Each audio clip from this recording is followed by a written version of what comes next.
नगर सेवक जी से अनुरोध करता हूँ कि ध्वजारोहण का कार्यक्रम संपन्न। अपना रिटायर कोण हो गया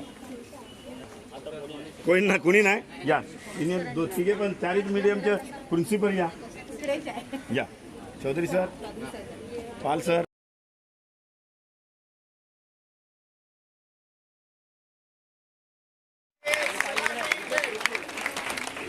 आप फिर से बोलिए सलामी बोलो अभी वापस को सलामी देंगे सलामी दे